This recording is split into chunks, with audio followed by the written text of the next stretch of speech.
Good morning students. Jubnil mart senior secondary school की online classes में आपका स्वागत है। आज हम लोग क्लास 12 के थर्ड चैप्टर इलेक्ट्रिक करंट में कुछ टॉपिक हैं जो पढ़ेंगे। इलेक्ट्रिक करंट चैप्टर में सबसे पहले हम लोग जानेंगे चार्जेज क्या हैं। ठीक है, तो जनरली जैसे जब हम दो चीज़ों को एक दूसरे पर रब करते हैं, ठीक है, तो उनमें एक प्रॉपर्टी क्रिएट हो जाती है कि वो दूसरी चीज़ों को अपनी ओर खींचते हैं। फॉर एग्ज़ाम्पल जैसे हम एक स्केल लेकर के और उसको अपने बालों पे रब करते हैं तो क्या करता है, वो स्केल एक तरह से छोटे पार्टिकल्स या कागज़ के छोटे टुकड़ों को अपनी ओर खींचने लगता है। ऐसा क्यों होता है? क्योंकि जो स्केल होती है वो चार्ज हो जाती है। चार्ज का मतलब क्या है कि जैसे जितने भी इन द होल यूनिवर्स जितनी भी चीज़ें हैं, सब में एक जो फंडामेंटल पार्टिकल्स होते हैं, इलेक्ट्रॉन, प्रोटॉन एंड न्यूट्रॉन, ये सब में होते हैं। तो जब दो चीज़ और इलेक्ट्रॉन जो होता है वो क्या होता है, न्यूक्लियस के चारों तरफ अलग अलग ऑर्बिट में रिवॉल्व करता रहता है। ठीक है, तो ये इलेक्ट्रॉन जो होते हैं कूलम्ब्स फोर्स, जो मैंने इसके पहले बताया था, कूलम्ब्स फोर्स से न्यूक्लियस से बंधे होते हैं। जितना ही डिस्टेंस अधिक होता है आउटर मोस्ट सेल के इलेक्ट्रॉन थोड़ा सा फोर्स इन पर कम होता है। तो जब हम रब करते हैं तो यह एनर्जी पा करके और अपने ऑर्बिट से बाहर हो करके और दूसरे चीज़ पर ट्रांसफ़र हो जाते हैं। ठीक है, यानी इस पर जितने इलेक्ट्रॉन एंड प्रोटॉन थे और इसमें भी जितने भी इलेक्ट्रॉन एंड प्रोटॉन थे, जब रब करते हैं तो इसके इलेक्ट्रॉन जो होते हैं इस पर ट्रांसफ़र हो जाते हैं। तो इस पर जो है प्रोटॉन अधिक हो जाता है और इस पर इलेक्ट्रॉन अधिक हो जाता है। इस कंडीशन में यह निगेटिवली चार्ज हो जाता है और ये पॉजिटिवली चार्ज। ठीक है, तो ये ट्रांसफ़र के कारण से इस पर एक क्वालिटी क्रिएट हो जाती है जिसे हल्की चीज़ों को एब्जॉर्ब करता है। लेकिन ये होता किसकी वजह से है? Due to transfer of electron. ये इलेक्ट्रॉन जो है फंडामेंटल पार्टिकल्स, इन्हीं को हम क्या कहते हैं? चार्जेज कहते हैं। चार्जेज की डिफिनीशन अगर देनी हो, the smallest particle which experience a force in an electromagnetic field या इलेक्ट्रिक फील्ड। ठीक है, किसी इलेक्ट्रिक फील्ड में जब कोई पार्टिकल, छोटा से छोटा पार्टिकल जो फोर्स एक्सपीरियंस करता है, महसूस करता है, वही क्या है? चार्जेज हैं। ठीक है, अब यही चार्ज जो होते हैं किसी कंडक्टर में जब फ्लो करते हैं तो हम उसको क्या कहते हैं? Electric current. तो अलग अलग चीज़ों में करंट कैरियर या चार्जेज कैरियर अलग अलग होते हैं। जैसे सॉलिड में क्या होते हैं? सॉलिड में फ्री इलेक्ट्रॉन होते हैं।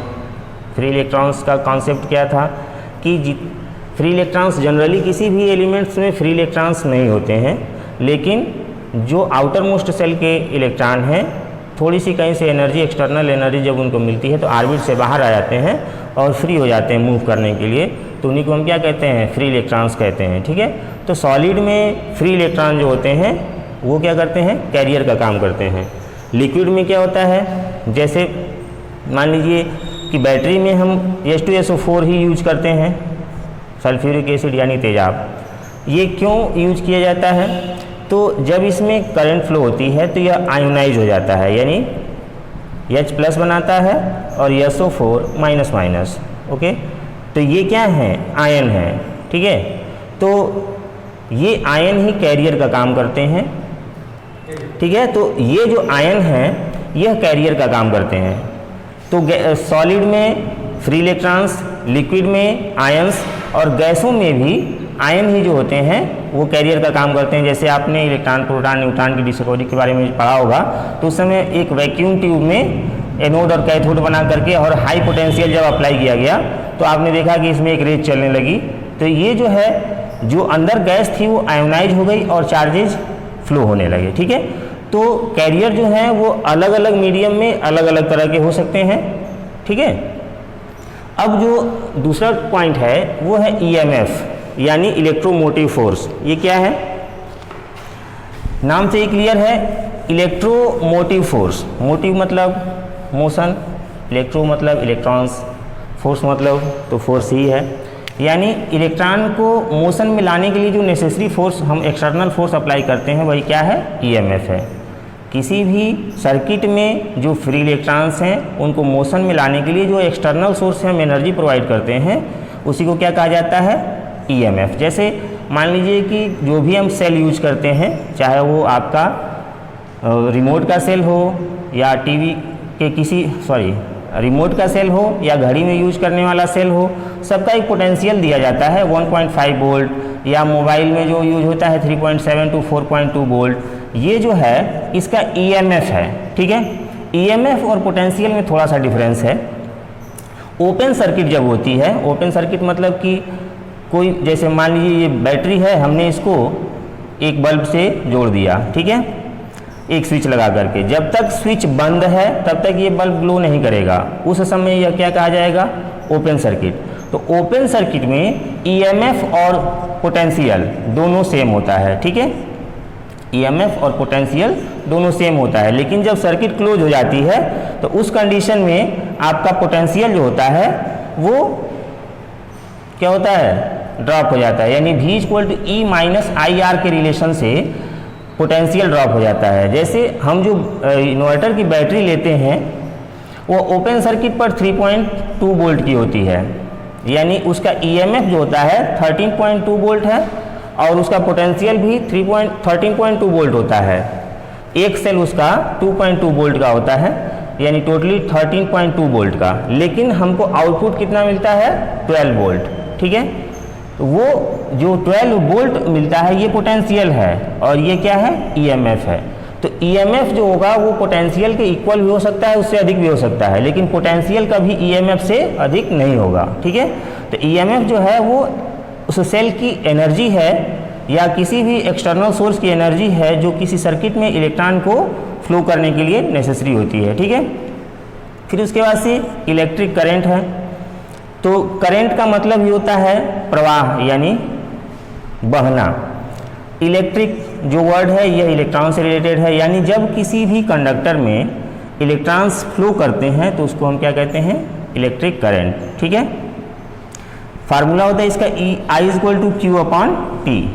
तो इसको दूसरे वर्ड में अगर हम डिफाइन करना चाहें तो the rate of flow of charge is called electric current, ठीक है।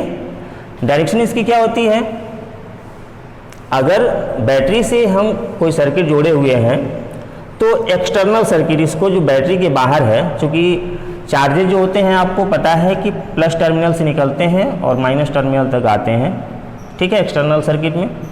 लेकिन ये यहीं पर माइनस पर आकर इंड नहीं होते, अंदर से फिर से पॉजिटिव पॉजिटिव टर्मिनल है वहाँ आते हैं।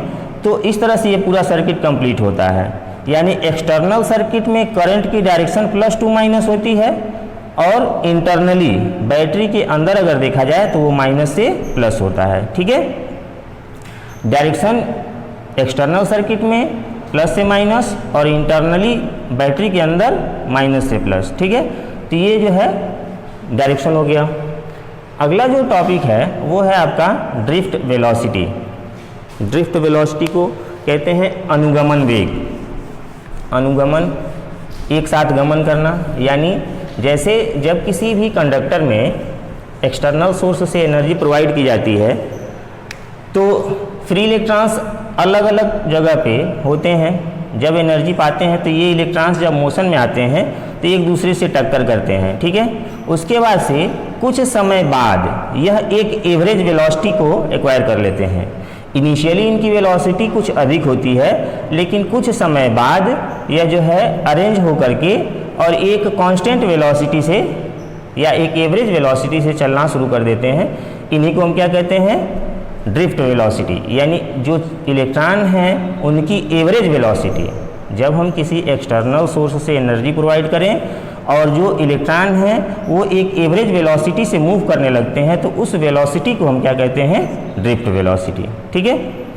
तो ड्रिफ्ट वेलोसिटी जो होता है वो इनिशियल वेलोसिटी से थोड़ा सा कम होता है। इनिशियली इलेक्ट्रॉन जो होते हैं थोड़ा सा हाई स्पीड से चलते हैं, लेकिन कुछ समय बाद उनकी वेलोसिटी जो होती है डिक्रीज होकर के एवरेज वो एक्वायर कर लेते हैं, जिनको हम ड्रिफ्ट वेलोसिटी कहते हैं, ठीक है। तो इस पॉइंट्स को आप लोग बुक में देखिएगा, जो भी दिक्कतें हों पूछ लीजिएगा। धन्यवाद।